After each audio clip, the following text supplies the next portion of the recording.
Bum. Yeah, I got a haircut, everybody. That's the big news for me this weekend. Welcome aboard once again to The Sheet for this Monday, June the 2nd. Glad to have you aboard, watching or listening, or in the chat as well. That's always fun, taking on a life of its own. We have a number of things to get to today. David Pagnotta from the fourth period is going to stop by, Hockey Insider. We'll talk about Mitch Marner and where he could be headed, and is there a chance that he doesn't end up going anywhere? And perhaps who are some of the dark horse teams? You always have to wonder, like, which are the teams that kind of come out of nowhere at the last minute? The ones that, after it happens, you say to yourself, well, that makes sense. But leading up to it, you say to yourself, nah, there's no way that team's going to be involved. So we'll talk to Dave about that. Also, Bruce Boudreau is going to stop by the program. Kevin Weeks was going to be aboard. He had to postpone until the Cup Final is underway. We'll get Kevin on while the Cup Final is going. Gabby's going to stop by. We'll talk about the Florida Panthers and the Edmonton Oilers as we finally get this thing going in a couple of days. And there's a big wait between games 3 and 4 as well. Just dragging this one out, eh? Just dragging this thing out. So we'll get, and by the way, there's some great stories of Gabby that I want to get into, including a game that he played when he played junior hockey. Congratulations to London Knights, Memorial Cup winners. More on that in a couple of moments. Where the team that he was playing against, to protest one single player on Gabby's team, their coach instructed the team to turn their sweaters inside out, jerseys, inside out, and turn their sticks upside down. Zach, I've known Bruce Boudreau a long time. I've always wanted to, and I've just, those things where you think after a conversation, oh, I meant to ask Gabby about this one game. We're going to reach back into the Gabby story file and draw out a game from 1975. When you can make the point, as we're talking about Mitch Marner here with Dave in a couple of moments, you can make the point that in his time in junior hockey, where Bruce Boudreau was putting up like 150, 160 points on the regular, scoring like 68 goals a season. Like, he was an insane goal scorer in junior.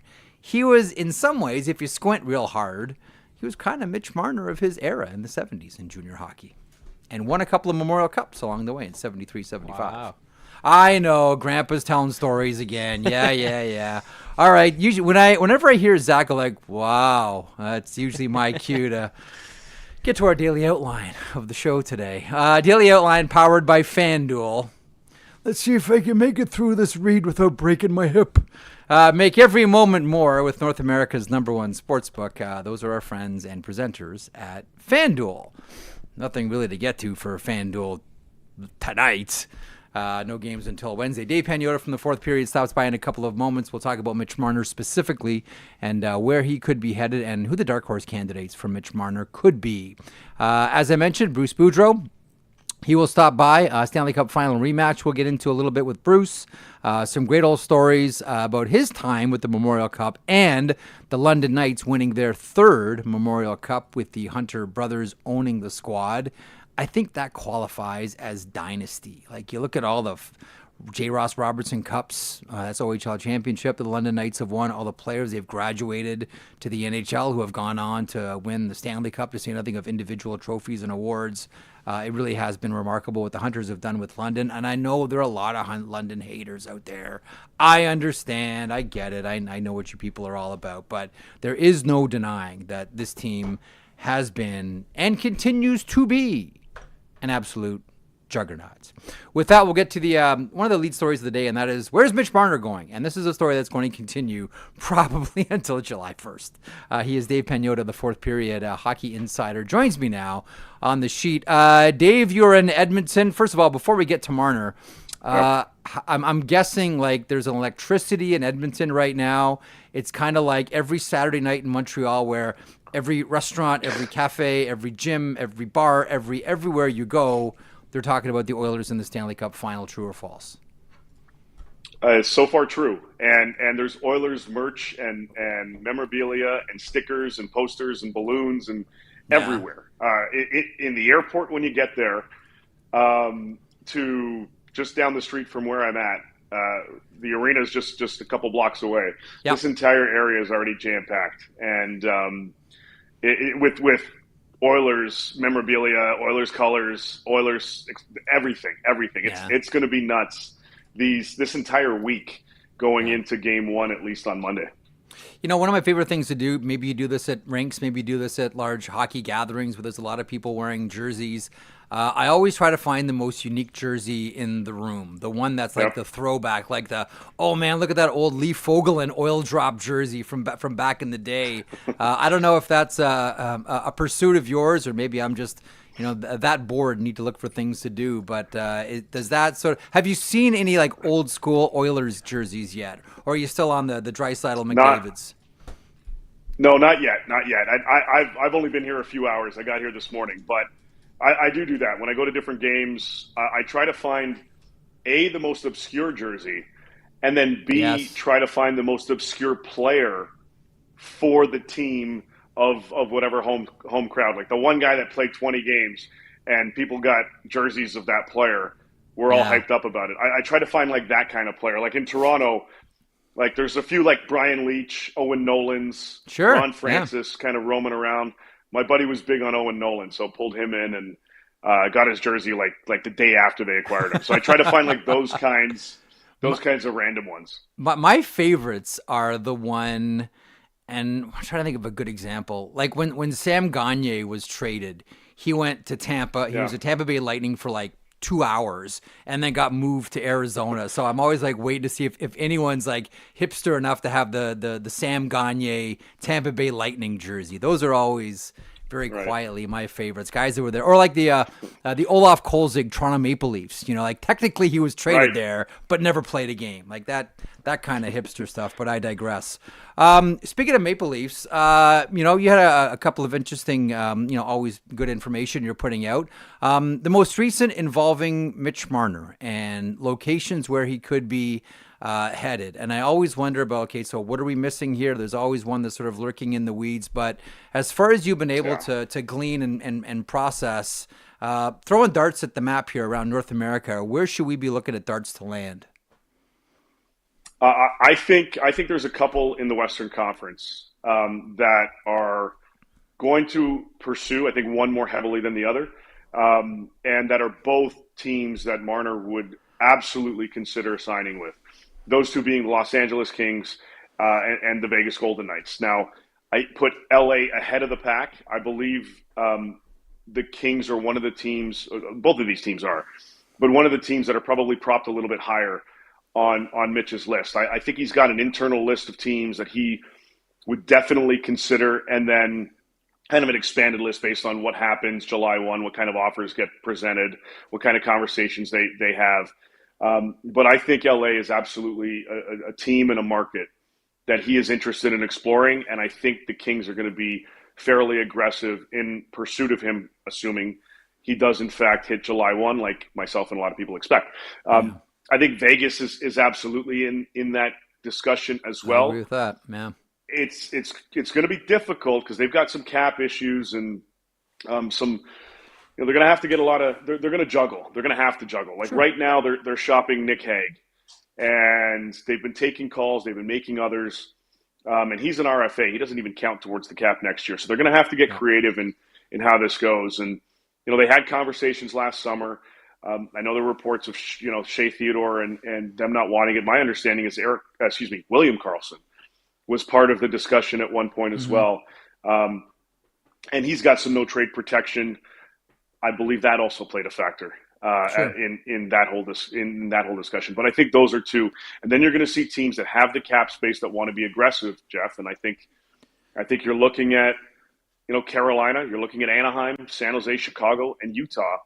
Among others, because there's a long list. I think Philly, Yeah. like there are going to be a lot of teams that are going to approach this guy and his camp. Let me go back to one team that you just named there a second ago, and I think that this is a team that's going to try again. It's going to be really hard, but I think this is a team that's going to really try to aggressively in an off season rather, Dave, where like the free agent class isn't the best that we've ever seen. And Marner No, it's leads not. that class. But I think there's one team that's really going to try to take a major swing, and they haven't for a long time. And you just mentioned the Anaheim Ducks a second ago. I think that they are poised. Yeah. Listen, for Pat Verbeek, I mean, for the team, it's been, I think it's 7 years, and for Pat, it's 3.5. And, is some of the shine sort of coming off, and do they need to take that next step? What does ownership expect out of this Anaheim Ducks team? And at times, certainly towards the end of the season, they started to look really good. Some players have emerged. Jackson Lacombe has really emerged. I think you're waiting for Mason McTavish to take the next step in his career. But nonetheless, I don't know that Marner wants to go anywhere other than a team that right away is going to be competing for the Stanley Cup. But I would have to think that Anaheim is going to step up and take a major swing here. Yeah, I absolutely believe that. I think they've got a ton of cap space and a willingness to spend it, in the right manner. And I think approaching Mitch Marner and his camp falls under that category. I absolutely think they're going to be aggressive. Now, I don't know. Like you were saying, I don't know if that's an environment, if that's a market and a team, given where they're at right now, that he wants to be in. Does he want to wait a little bit before they get legitimately competitive? Or does he want to go right into the fire right out of the gate, like in LA or Vegas or Carolina or whomever? So that's kind of what he's going to have to juggle. But I absolutely believe Anaheim's going to be very much in play. I think Utah as well is going to be very much in play to try to make something happen there. Among the other clubs, we know Carolina wants to be aggressive. I get mixed signals when I try to ask people close to Marner's camp about a few teams, and one of them being Carolina. So we'll see. Obviously, there's a lot of runway here, and we'll see how teams get creative. Do any of these clubs try to acquire his rights? And if they do, Mitch still has a no move until his contract expires. So he still has a say in that regard as well. How much does the 8th year matter to Marner, do you think? I don't think it does. And with respect to acquiring his rights, I don't mean in a sign and trade. I just mean getting a head start in negotiations. Like if Anaheim, for example, feels like they can make a compelling case, can they acquire his rights for a draft pick to try to get him, knowing – because I think Mitch is going to July 1 no matter what. Mm-hmm. But is it worth it for a team like the Ducks or Utah or whomever to give up some draft capital, to get a head start, to make a heck of a case to try to get him in there and maybe give them a head start and maybe an edge on another club? But again, Mitch technically still has to say whether or not he even wants to do that. Columbus a factor here? I mean, we know that last time around contract negotiations that Blue Jackets were right there saying, here's a pen. Would you like to sign this? Columbus, perhaps? They've got the money. And again, they're not afraid to take those financial steps. That's what I'm curious about. I haven't heard much, quite frankly, and just speaking honestly, I haven't heard much from their side just yet. Maybe I will, maybe I won't ahead of July 1, but their money situation, their cap situation makes it intriguing. Same like the Sharks. I think the Sharks will at the very least make a decent pitch here to try to convince him to maybe it's not necessarily an offer, but at least go after him and they've got the luxury of that cap space. Columbus certainly does. Are they willing to go that similar route? It's one that I'm certainly curious about. It's interesting, Dave. All these teams that we're talking about all have one thing in common. They're all American. Is there any chance that Mitch Marner has any interest? And listen, we know the Toronto experience. We know what that's like. We understand what that gauntlet can be like for a player, for a coach, for a manager, for anybody. Is there any chance that there's a Canadian team out there? I think Calgary will express interest. I think the Montreal Canadiens will express interest. Whether those are environments he wants to go in and be part of, I don't really get that sense.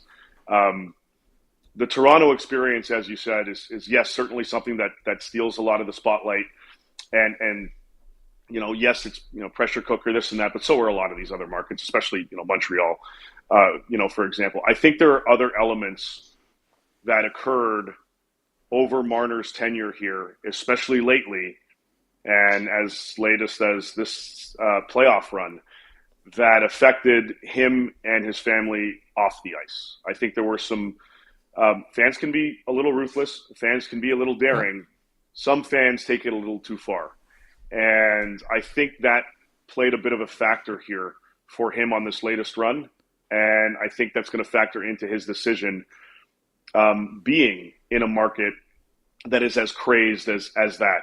This is a totally different beast than people throwing stuff on the ice and jerseys and booing and this, that, and the other. I think guys can deal with that kind of stuff. It's the other off-ice element that factors in. So I do think Calgary has interest in pursuing. I think the Canadians will take a stab.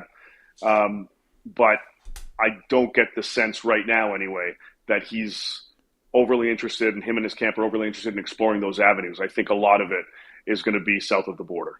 So I had an interesting conversation with someone yesterday morning while I was walking my dog. And this person is convinced, and it's a Canadian team, is convinced, and this would all be mainly ownership driven, that there is one Canadian team that this person believes will take a serious run at Mitch Marner. He said Michael Andlauer is a very competitive person. And they have cap space. And, there's a Claude Giroux question still to be answered there for Ottawa.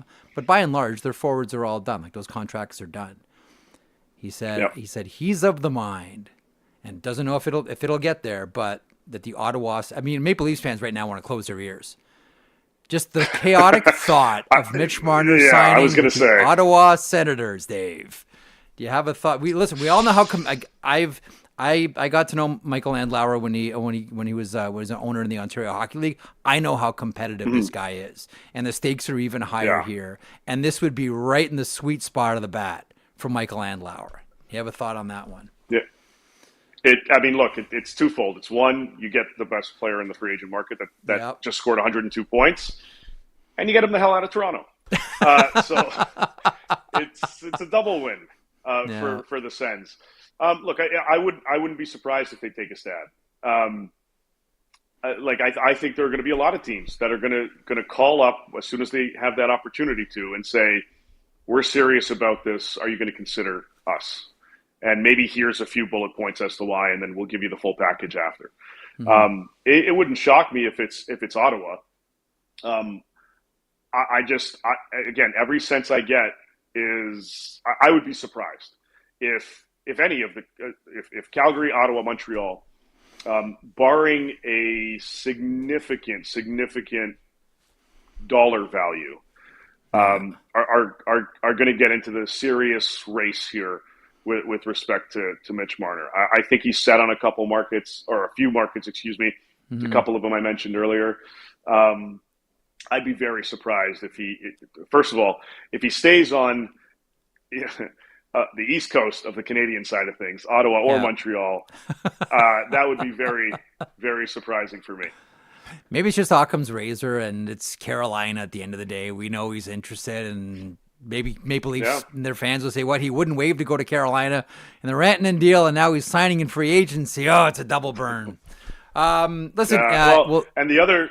Go ahead. The other fun connection, we know how big of a Doug Gilmour fan he was.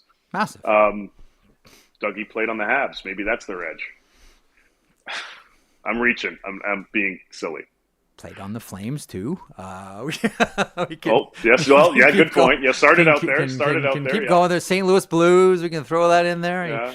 And he played his junior in Cornwall, not in London. Okay, so scratch that one off. Nonetheless, Dave, this is great. Listen, enjoy the first week of the Stanley Cup Finals. We will check back regularly. Thanks so much for this update. Really appreciate it.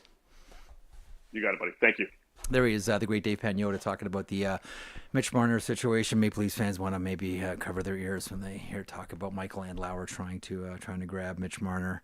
But that would fit the MO of how the Ottawa Senators want to operate. Listen, Andlauer is an aggressive owner. Steve Staios isn't shy, and they have some cap space to do this thing. But as we look for this free agent class to produce a couple of cattle auctions, which is kind of that term that I've reserved for Sam Bennett, and Make no mistake about it. The more that I talk to people around the league, like more teams emerge that are going to take a serious swing if he gets there.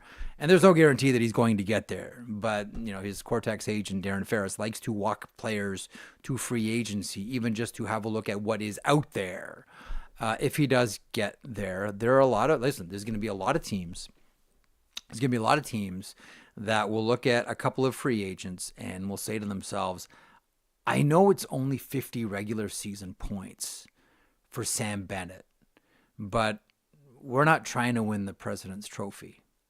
We're trying to win the Stanley Cup. And the question they ask themselves is, sure, the 50 points is the 50 points. We get it. He's not going to win the scoring title.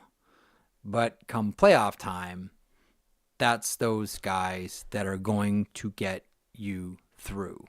Those playoff type players. One of the other teams that I'm really curious about, I wrote about this at the blog today, on my Monday blog at dailyfaceoff.com. I wonder if the Dallas Stars somehow get involved here. Now, that would take some cap machinations, obviously. But again, no tax state if that's important to Mitch Marner. So is Nevada. So is Florida. Does he end up on one of those teams? But Dallas would be interesting. And maybe one of the ways that you get there is if you end up dealing someone like Jason Robertson, right? Who's a restricted free agent after one more year with arbitration rights. Maybe that happens. But I think Dallas is going to very much be in the we're out there shopping, and we're out there for big fish, and we're out there trying to make our team better to get past the conference final, because we've sort of been stalled there. Anyhow, looking forward to getting Bruce Boudreau aboard here in a couple of moments. A couple of things before you bring Bruce aboard. Congratulations to the London Knights, the Hunter family, Mark and Dale owners, Mark general manager and Dale head coach. They won the Memorial Cup a year after losing to the Saginaw Spirit, Michael Misa and Zane Parek's team last year. They win the Memorial Cup and they knock off the Medicine Hat Tigers, and a valiant effort by Gavin McKenna. And now, this was a weekend where, as everybody was watching the Memorial Cup, and it was great. The NHL didn't have anything going. The series were all done, and there were a lot of eyeballs on Sunday's Memorial Cup final between London and Medicine Hat. There were a lot of things that were happening in this dynamic between the CHL and NCAA. The whole development model now has changed, as we all know. Junior kids in Canada playing with the CHL can now sign and join NCAA Division I schools. And that's sort of changed everything. And this is the first year of it. So everything is going to seem so much more magnified. But then eventually, we're just going to sort of settle into, well, this is just the way that it's going to be. Jack Ivan Kovic, the netminder for Brampton, prospect for this year's NHL draft, made his commitment to Michigan. A couple of weeks before, we saw Malcolm Spence make a commitment to Michigan. There's been a number of players. And there was a lot of talk about Jackson Smith, who's a defenseman that plays with Tri-City. And has he signed a commitment letter with Penn State? He has not officially yet. There's been a conversation. There will be a visit, but as of right now, it hasn't happened. But for the purposes of this weekend, the one player that everybody is wondering about, and has ever since this announcement came out, everyone's wondering about Gavin McKenna. And whether Gavin McKenna leaves the Western Hockey League, Medicine Hat Tigers, and goes and plays Division I. Now, I think he's going to make 3 visits. I don't know if he's already had the conversations. I believe he's going to make 3 visits. The 3 schools, rather, I can say teams. 3 schools that are most interested, as I'm told, are Michigan, no surprise, Michigan State, and Penn State. No idea which way this is going to go. You could look at the stats and his performance and the 54-game point streak and 129 points this year, and you say to yourself, you know what? He probably needs another challenge.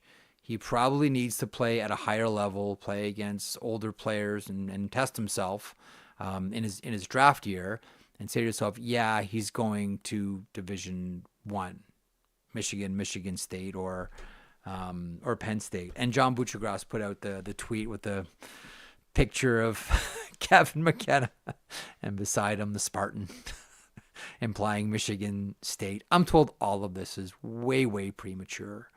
There's a couple of other players that we wonder about as well. But now that the CHL season is over, we're going to start to see some players leave.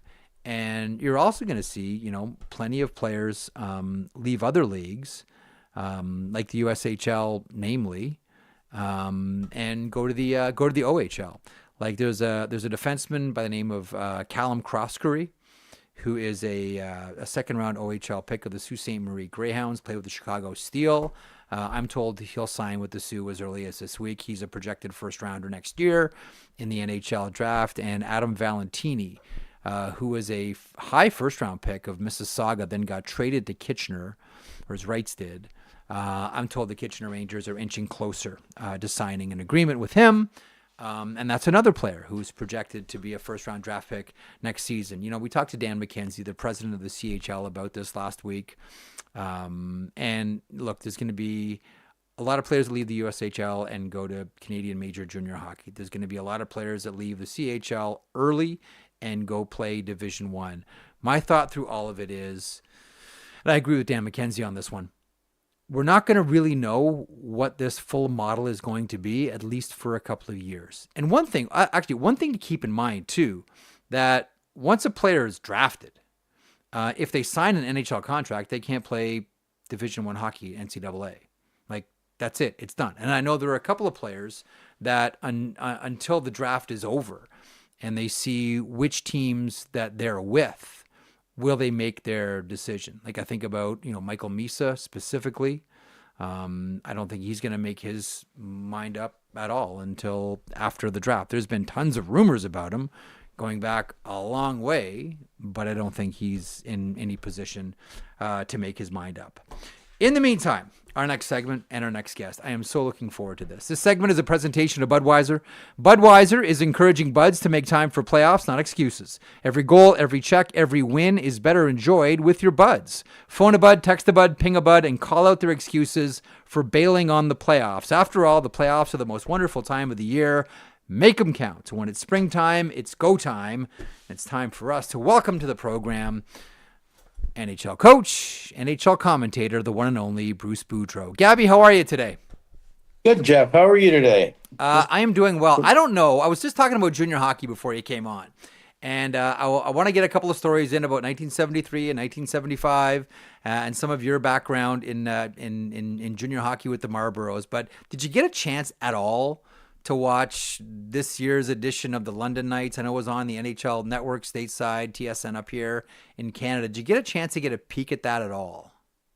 Well, I watched the Memorial Cup, Yeah. or London played a couple games. I watched them. I watched them lose to Niagara in Niagara 4-3. Who coached that team? So Who coached that team, yeah, Gabby? yeah, my kid. I think London was on a 13-game win streak too, and we Mm-hmm. were on a 13-game losing streak or something silly. So that was really fun to see them beat them. But to me, you could definitely tell the difference between them and a regular junior game. I mean, their passes were clicking. They were on the tape. The movements in their defensive zone, the defensive system, or just the structure that they had quite frankly, in the last 10 minutes of that game yesterday were pretty incredible. I mean, Dale had them playing like a pro team. It was pretty fun to watch. It really was. When you think back to your time playing junior hockey with the Marlboros, like you played on a couple of dynamite teams, 73 and 75. 75, you were the belle. You were the darling of the dance. Like every time you touched the puck, it went in. Like that was a tremendous season for you. Like what memories come to mind for you of either playing junior hockey then or the Memorial Cup? You were part of two of them. Well, I mean, the Memorial Cup was such a special event. The first one we won right in Montreal, and we were playing against Lanny McDonald, Tom Lysiak, a lot of great they turned out to be a lot of great NHL players on that team. The Gassoff brothers, I just remember all Ooh, those things. The 75 team, we played against New West, who was really a tough team. Again, like all those Western teams in the yeah. 70s were extremely tough. I mean, I talked to Stan Schmiel. He played on New West at the time when I was in Vancouver, and talking about how tough their team was, and how it was. I mean, sometimes psychologically, your coach helps you win so much. Like, I mean, the first game we played them, we had watched them play the night before, and they beat up a much. I think it was Sherbrooke, a Sherbrooke team, pretty well. And here we were pretty petrified. Mike Kitchen was our biggest player.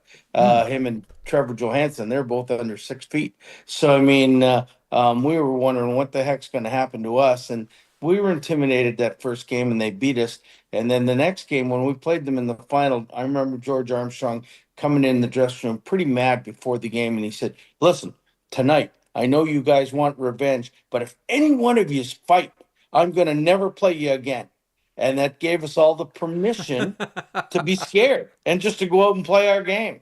And like where we didn't think we had to be, hey, we got to come back and show how Yeah. tough we were. That was such a great psychological move, and we beat them 7-3, I think, something like that in the final. But that year our team was so good. Like, I mean, offensively, I mean, Hmm. I think we had 9 40 goal scorers, and even in the Memorial Cup, we didn't have John Tonelli because he refused to sign his contract after his 18th birthday because he wanted to be drafted or be able to go to the WHA. WHA. Yeah. So I mean, and he had 135 points that year. So I mean, it was we lost arguably our best center, and Hmm. at the same time, we still were able to fill in with Lynn Jorgensen, who was a 40 goal scorer, and he was playing left wing, and he played center. Mike Kazicki moved up Mike um, Kazicki. Oh to the wow. second line center, and I mean he had 170 points in junior the next year. So I mean Yeah. we had such a good team with Mark Napier and and John Smirk, John Anderson, John Tonelli. I mean The there was just so Hows. much offense. Pardon me? The Hows. Mark and Marty.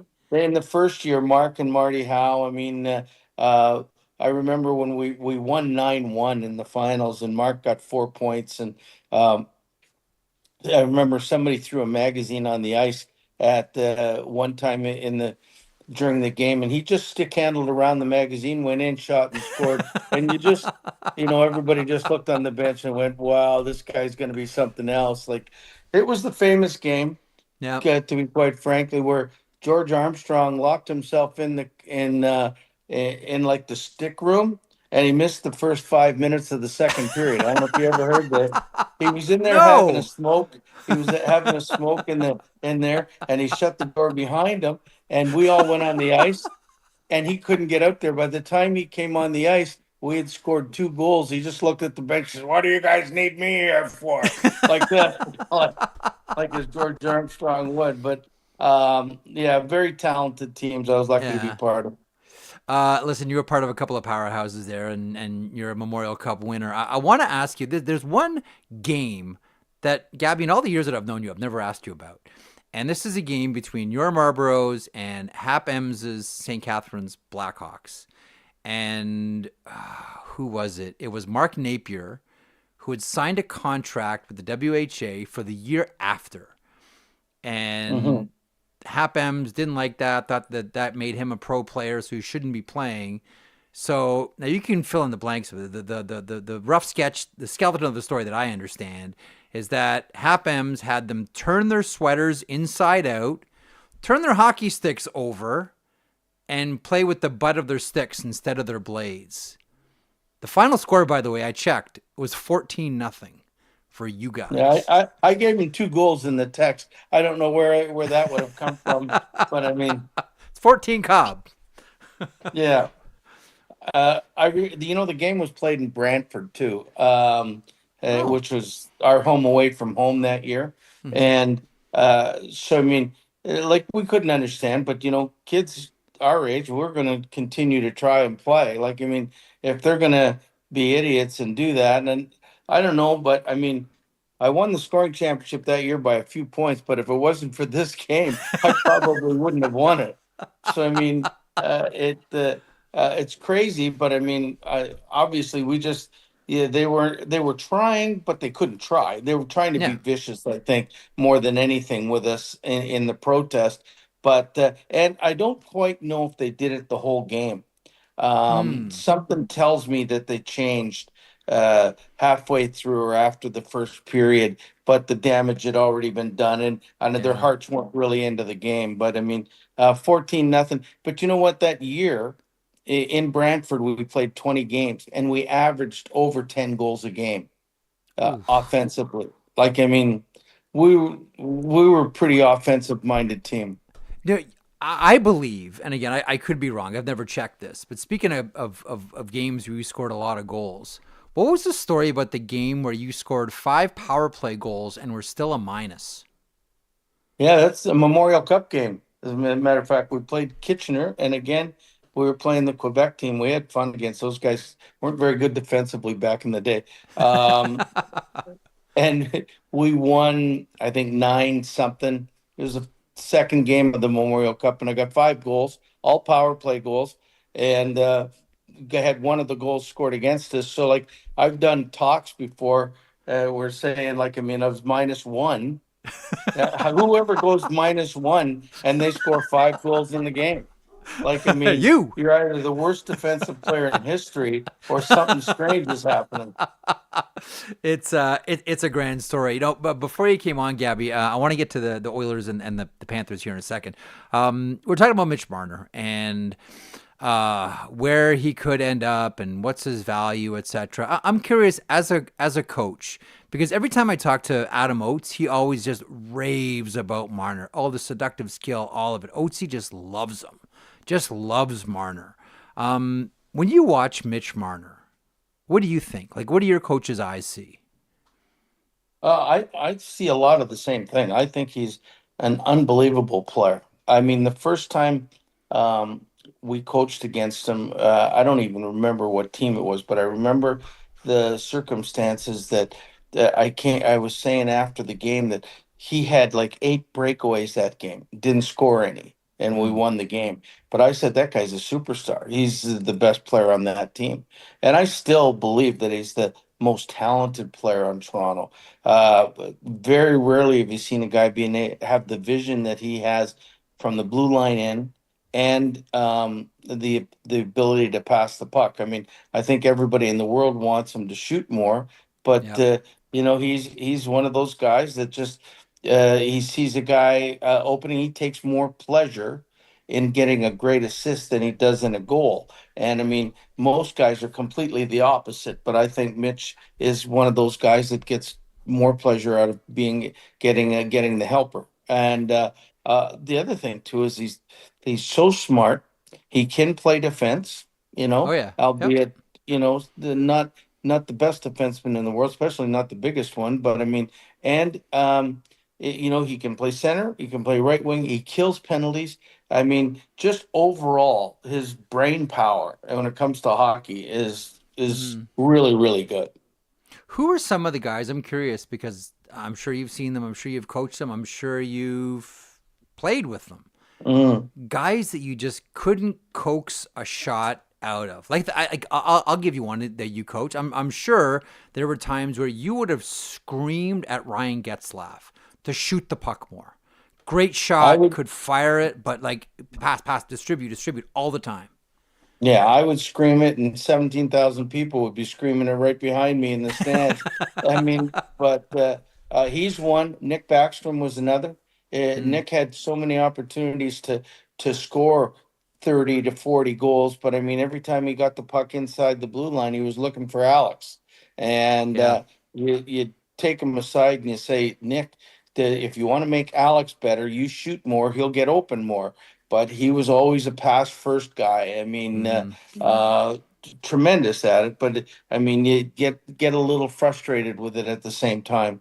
Getzlaff, him were probably the two best examples that I had. Like, I mean, even Pedersen was always looking to make the play Yeah.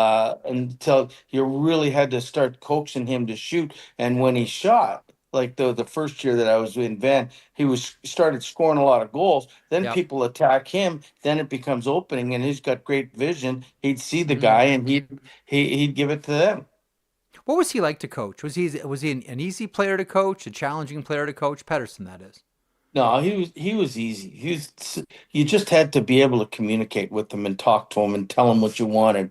I mean, he very similar to Mike Green in that wasn't a guy that really accepted yelling and screaming at him very well. But if you talked to him and you brought him in and you said, "I need you to do this, I need you to do that," he's a very confident guy in his Hmm. ability. He would come up to me and say, "I want to play against McDavid. I want to play against McKinnon." Like the first day there, he said, "Listen, I can kill penalties. Let me kill penalties." And the penalty killing was so bad at that. I think the Vancouver was 60% when I got there. Put him on to killing penalties, and by the end of the year, we were 80%, or at least from the time I was there till the time we left, and that's courtesy of Brad Chalk doing it. But I mean, he had such great vision. I mean, he could anticipate where passes were and everything. So I Yeah. mean, if they get back to it and let him do that, I think he'd be very good at it. Okay. Quickly, the Oilers and the Florida Panthers. Like we're waiting a long time, and we're still waiting a couple of more days. What do players and coaches think of long delays between series? Like Gabby, now it's the dog. We don't even have junior hockey to watch now. Like everything's done, and now Yeah, we're just waiting. What do you think? I think the players are the same way. They want to play tonight, and if they could, Yeah. and the waiting, they're all ready to play. It's been a long year. It's not going to by waiting extra days. It's not going to get them more rest because the angst of not sleeping before the Stanley Cup Final would it probably keep them more tired. But I mean, and it's funny because I remember.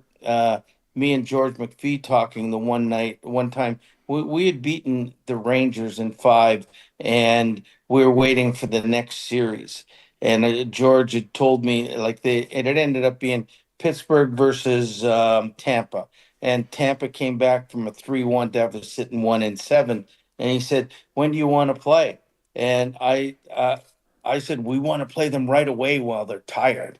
And Hmm. so I mean, but so they ended on a Sunday. We ended up playing a Tuesday. But I remember this for the reason that any team that plays and you think a team is tired, they're still in game seven mode. They haven't even gotten a chance. We want them, we should have wanted them to relax and get out of game seven mode, but they didn't. They come right into our building and beat us in game one. And because Hmm. they were still playing like they were playing in game seven. So I think all the players, they want to get this thing started because they don't want to get out of the mode they were in when they were winning. Like I mean, they don't want to have to start over again. They want to feel that way, and it's tough to have really tough practices at this stage of the year when you're talking you're playing in June.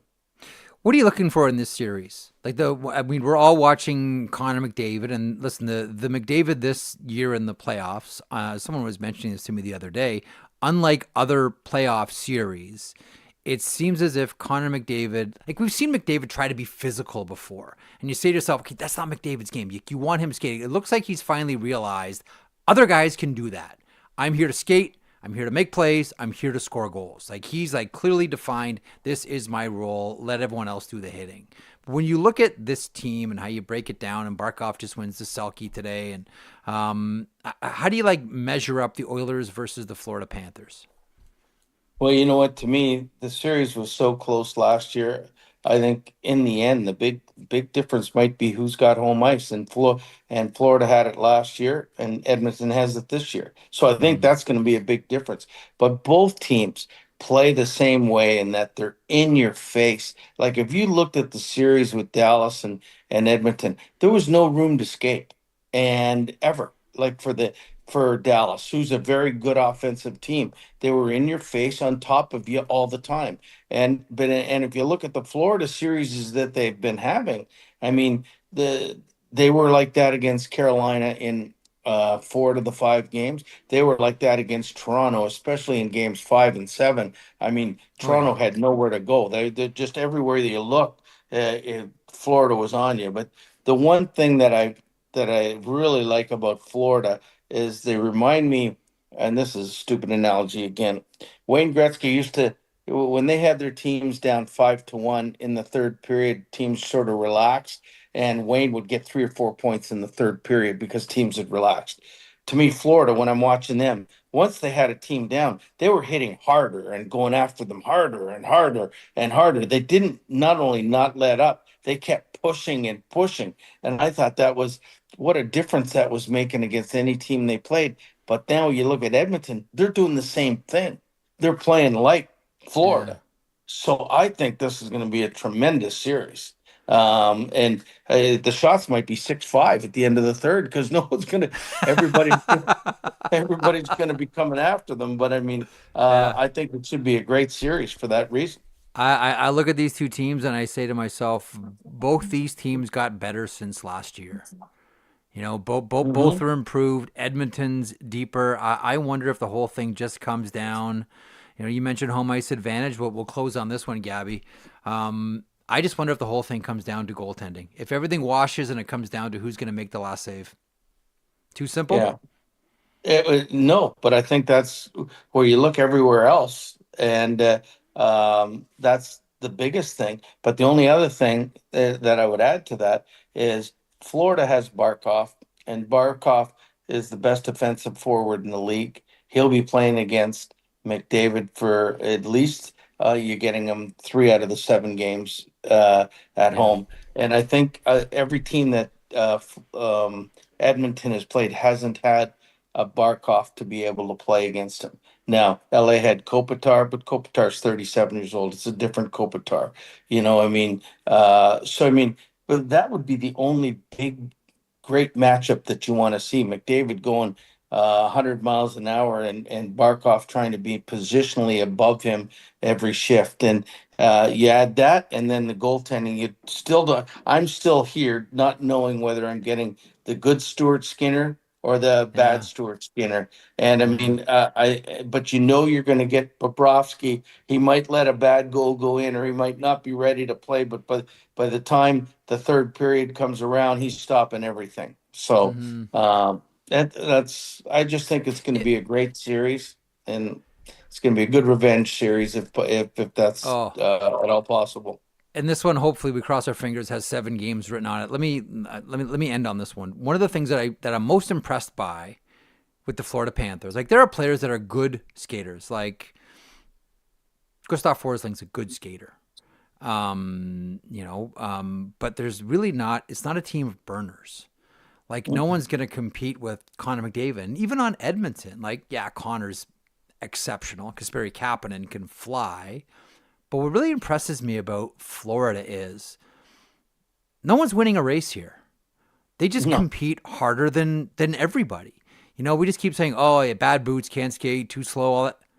It's Florida Panthers, and they're winning Stanley Cups.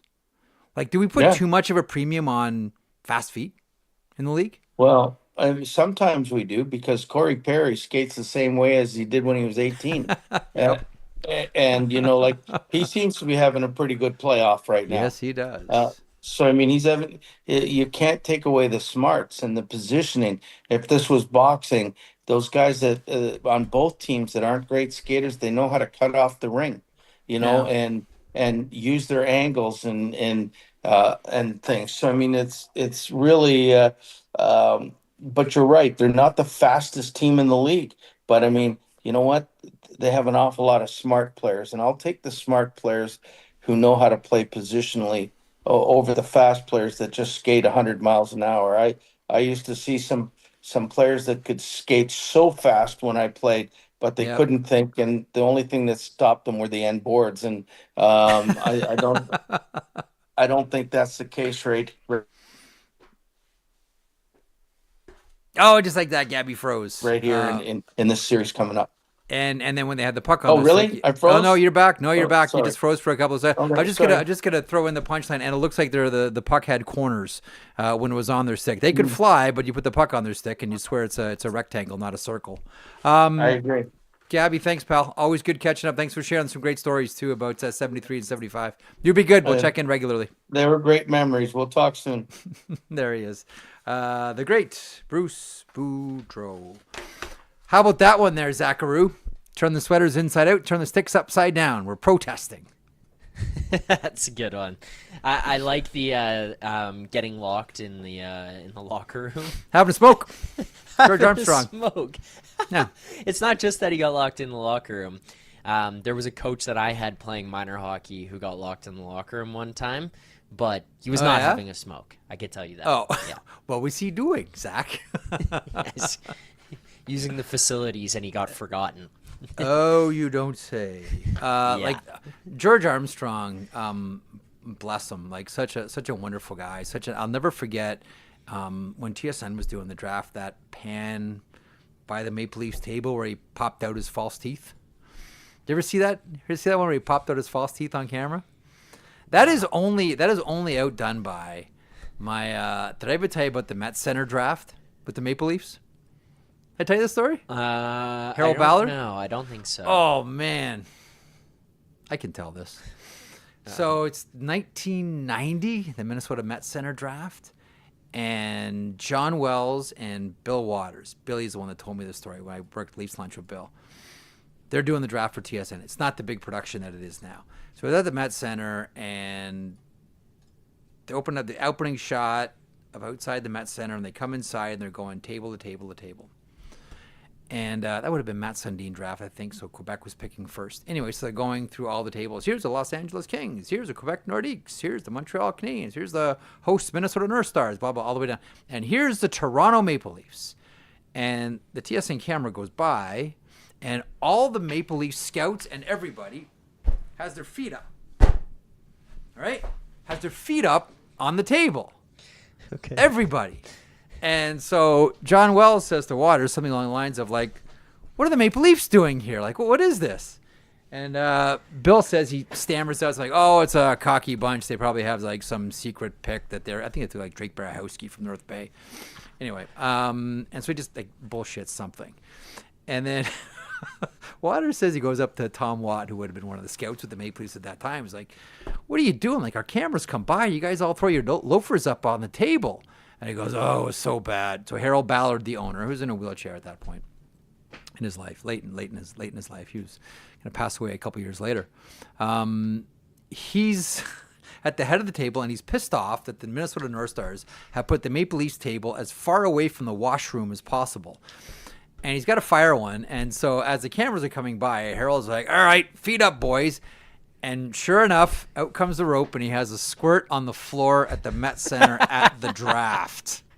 As the camera's coming by, there's Harold just letting one fly. Because he didn't want to go all the way to the washroom. This was the NHL. Oh, my God. Zach, this was the NHL before Gary Bettman took over. Like, stories like this, like, they're all over the place. Feet up, boys. By the way, you got caught by the chat there.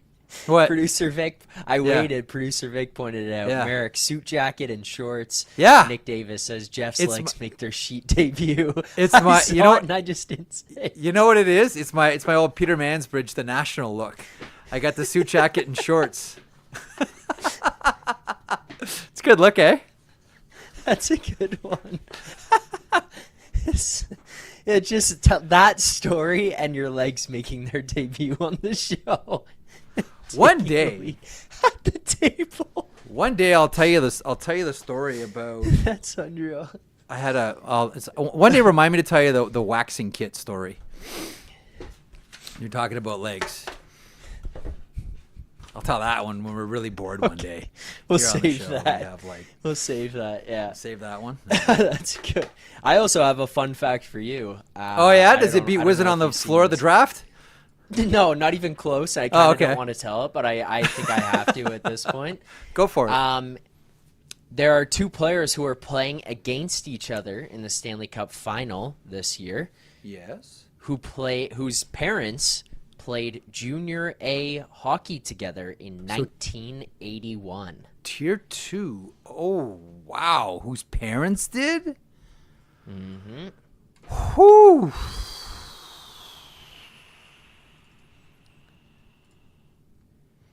Is it the Browns? No, it is not. Oh, wait a minute. Is it Brian McDavid?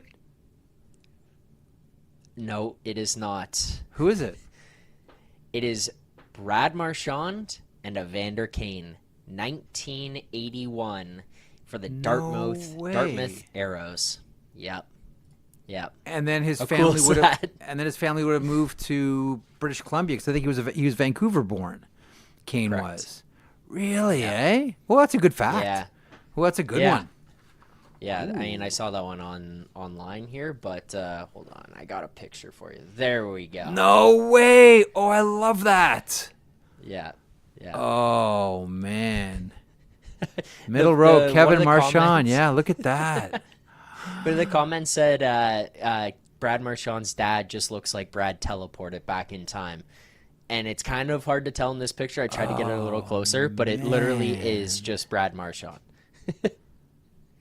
That looks so good. Look at those jerseys. Oh, man. I'll tell you what. East Coast hockey. So in Nova Scotia, I think this would have been like, God, in the 40s, 30s, maybe even 20s. In Nova Scotia, so the way you would break up fights, like, put it this way, Nova Scotia was noted for having like the worst brawls in hockey, period. Okay? The worst. And the only way, because the officials couldn't stop the fighting, right? None of it. They'd have like games where like the police would hit the ice. The only way that they could get people to stop fighting on the ice is they would play God Save the Queen, or God Save the King, I suppose, over the loudspeakers. This is before O Canada in the late 60s, because the law was when that anthem was played, you had to stop what you were doing and stand at attention. So they would play that to try to break up brawls, because everyone like, you're breaking the law, you're gonna get arrested. So they would play that. I always thought that was BS. Okay, and then I came across, and I've got it somewhere in the back here, a video of the 1965 Memorial Cup between the Edmonton Oil Kings and the Niagara Falls Flyers. That's with the Falkenberg-Sanderson incident, and it's a massive brawl.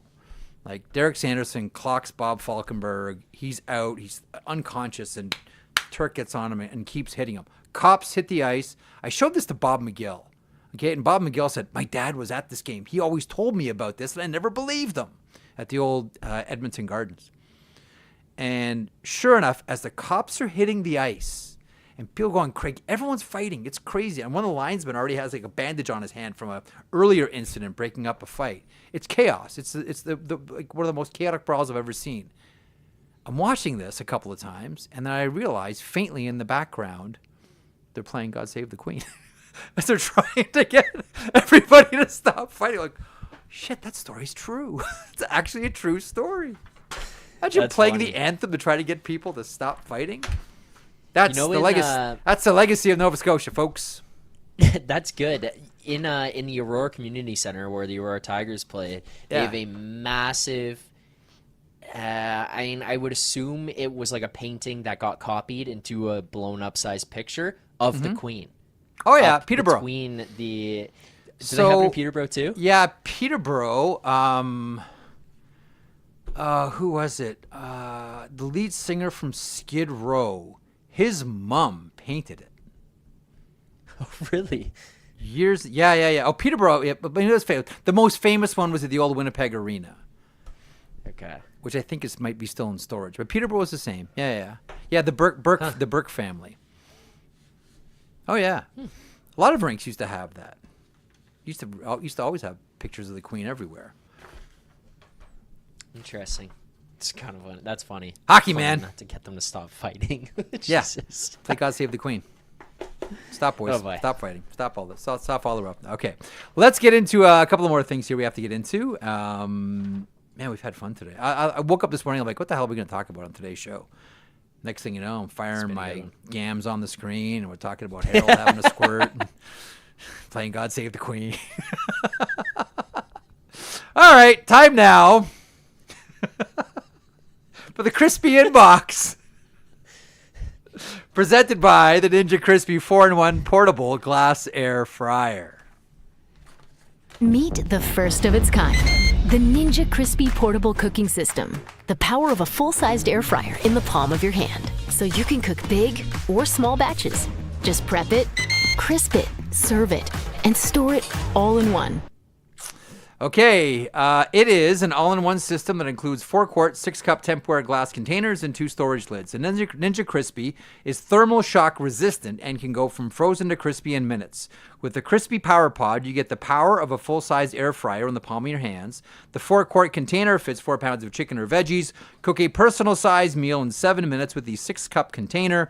Max crisp, bake, air fry, and recrisp with the Ninja Crispy. You can prep, cook, and store anything from crispy favorites to one-dish meals. Now, here's the deal, folks. Finally, we got here. Visit their website in the link in the description. And we've been talking about this here during the playoffs on the sheet.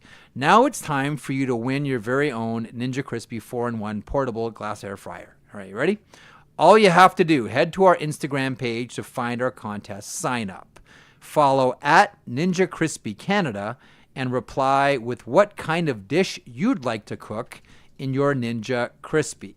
Contest available to Canadian residents only and will end on June 6th at 11:59 p.m. Eastern. What do we have in the Crispy Inbox today, Zach? Just a quick note on that. I also put the Instagram in the comments chat right now at great. The Sheet Hockey on Instagram, at The Sheet Hockey, so people can go over there and find it. This is what we have for the Ninja Inbox for today. Okay. Hey Jeff, a bunch Holy of times words. I've heard you say the phrase, if you're listening to / watching a show like this, you already know blank. It's not the case for me, and I'm emailing because there are others in the same boat. Consider being a hockey fan a core part of their identity, but back when they were younger, they'd write every televised game on the calendar so they could watch them all. Now in their 30s, they have to wait and not be able to catch up on everything because they're waiting for playoff hockey. But not to put any pressure on the show or anything. There are no stakes here whatsoever, but I thought you'd appreciate the perspective that not to everybody do they know. Trevor from Kitchener, let's go Red Wings. That's a really good reminder. You know, I just always assume that because this is a show where you have to take a couple of steps to find it, that you're a pretty hardcore hockey fan. But I'm always, Zach, my entire career, and I was taught this early on. Don't be an arrogant broadcaster. Don't assume that everybody knows exactly what you're talking about, and don't be afraid to go back and repeat yourself because there's always going to be new people joining. And the only way you can actually grow a community around anything is to actually repeat yourself in order to welcome people back. I always tell, when I go and talk at broadcast colleges, you sort of go and you loop back and you go forward a little more and you loop back and you go forward and you loop back and you go forward and you loop back. Like that's the way you do it. Also, you can't arrogantly assume, well, it's different for a podcast and it's different for this show on YouTube where you are going to be starting from the beginning. But as part of and I was never really classically trained to do radio, but as various programmers have reminded me, don't assume that the people that end with you at a show started with you, because people are dropping in at all different times. Maybe they're with you at the beginning, maybe they drop out for a bit and then they've come back. Or maybe like on a podcast, you're like, okay, yeah, 15 seconds, this topic is boring, moving on, America, blah, blah, blah, blah, blah, blah.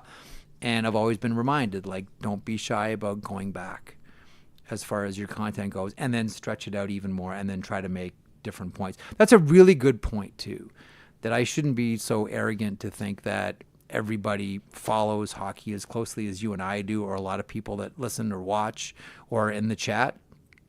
And I really hate that sort of gatekeeping element, that smug sort of like, oh, you don't remember the 1975 Memorial Cup with the New Westminster Bruins and the Sherbrooke Castors and Bruce Boudreau's Toronto Marlboros? Psh, there's no room for you here then.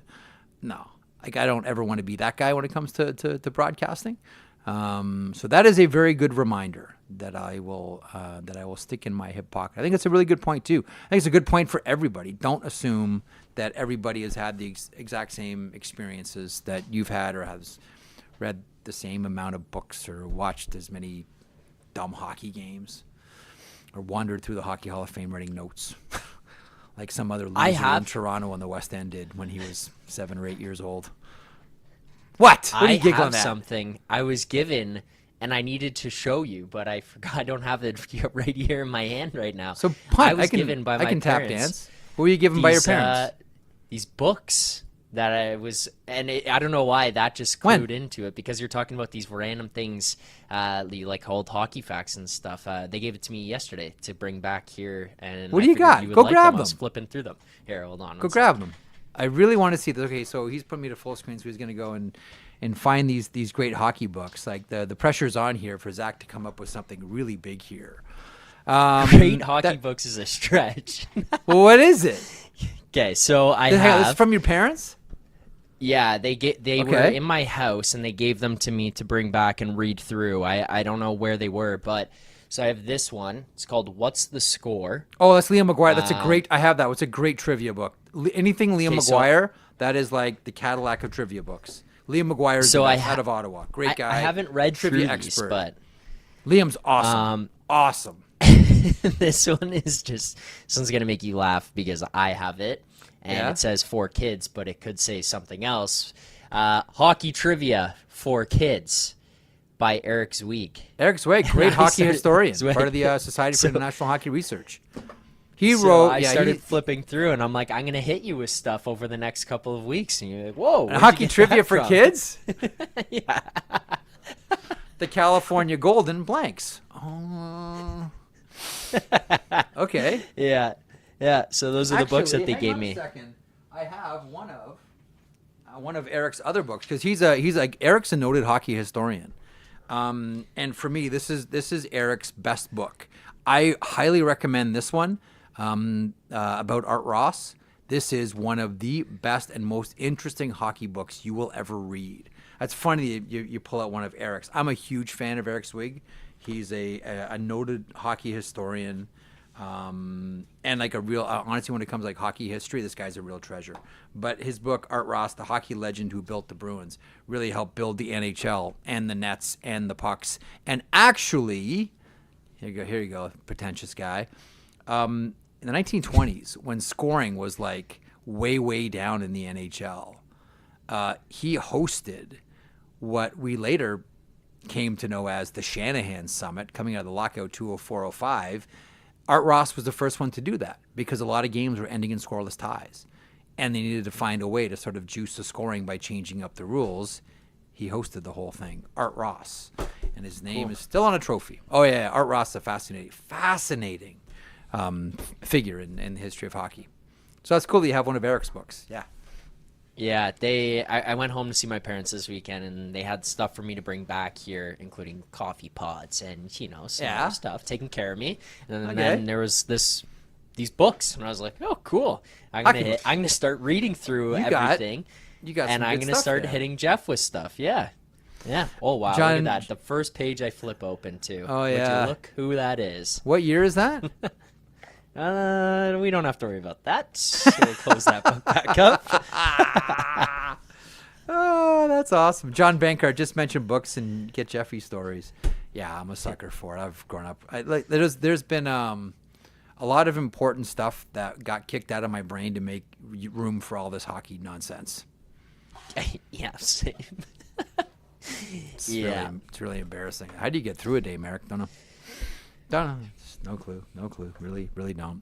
Okay, one more thing we got to get to here, and that is, I don't know how I'm going to freestyle this one, but work with me, Zach. The Sheet is powered by FanDuel. This is normally when we talk about games. Home of the same game parlay. Make every moment more on FanDuel. FanDuel is proud to connect fans to the major sports moments that matter to them. in days like this, where there's not an NHL game to watch, Stanley Cup doesn't start till Wednesday. Memorial Cup finished up yesterday. Congratulations, London Knights. Tough break, Medicine Hat Tigers, but what a season. Where if you are going to pick a hockey game to watch, like of all the games you've ever seen or games you want to go back and watch, what would it be? Like a couple of, I'll tell you, because every summer I go back and I watch old games. Just as it's always like a good refresher. A couple of years ago, I went back and I watched. Actually, you know what it was? It was more than a couple of years ago. Ready for this one? I watched the entire 1976 Canada Cup after having a vasectomy. After kid number 2, and we turned the tap off, watched Canada Cup 76. And it was really good because I learned that Scotty Bowman used Larry Robinson as a winger for a few shifts. Tip to you guys out there, don't look down when they cauterize or you'll see smoke. Hot tip from your boy not Jeffy. What you need. Yeah, that's not what you need. Oh my god, that's also so funny because I'm pretty sure that we can fact check it, but the most common weekend or week to get vasectomies is Masters Week.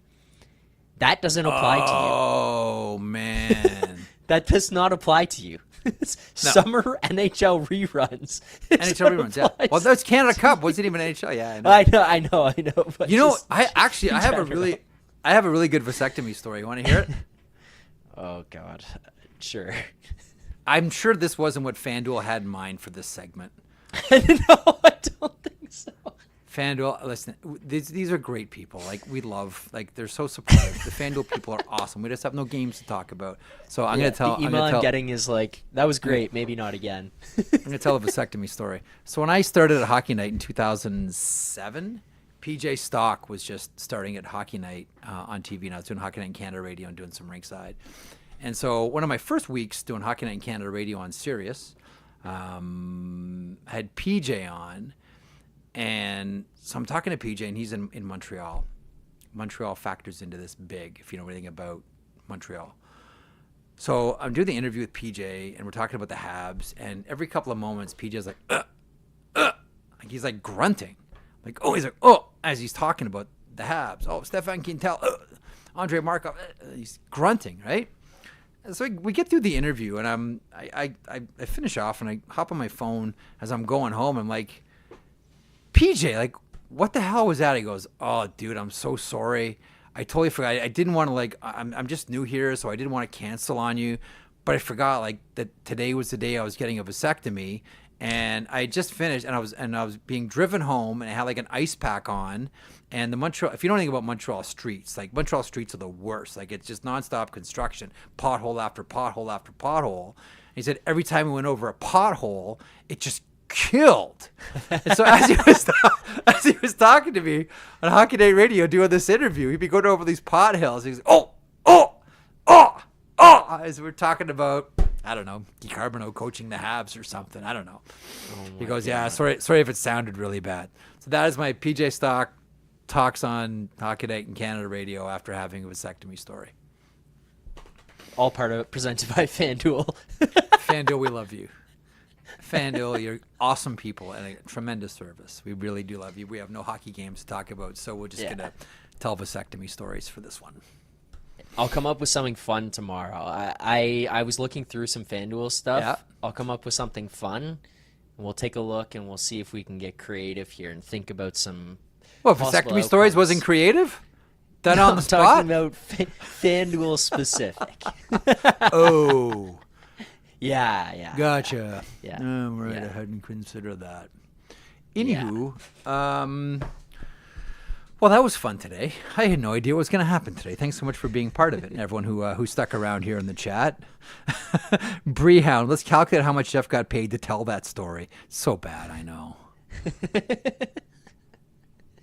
Like my whole career has been like every 2 weeks a paycheck shows up and someone yells "Stop thief." Like Bree's right. So General Soreness, Dave Pagnotta, Gabby, and Vasectomy Central all on today's episode of The Sheet. Vasectomy Central.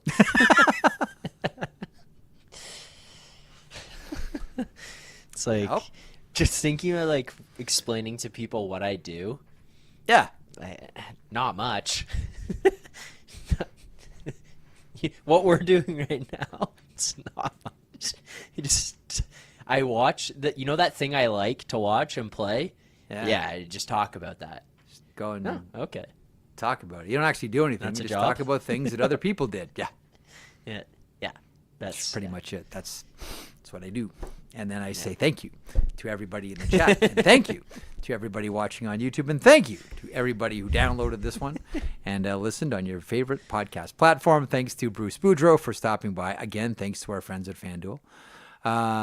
Thanks to our friends at Ninja Crispy. You can win yourself one now, folks. Thanks to Bruce Boudreau for stopping by. Thanks to Dave Pagnotta for talking to us about Mitch Marner and various landing destinations. And never forget, there's always one location that you're not thinking of that sort of appears at the last minute. And of course, that all makes sense. In the meantime, we'll have a good time speculating. The show returns tomorrow. Greg Wyshynski is on Wednesday. So no Greg Wyshynski tomorrow, so we'll come up with something for you. Maybe I'll call PJ and we'll tell that story again. I don't know. Maybe I should call PJ. It's been a long time. In the meantime, enjoy whatever you're going to do tonight, and we'll talk to you tomorrow at 3 o'clock Eastern. Don't forget Morning Cup of Hockey at 9 a.m. Eastern. Johnny Lazarus and Colby Cohen, DFO Live at noon, and our little act here, me, Zach, and the chimp behind me. 3 o'clock Eastern right here on YouTube, our Daily Face-Off channel. Please subscribe. Please hit like. All of those important things for us here. Got it? Thank you. We will talk tomorrow at 3 bells. Bye.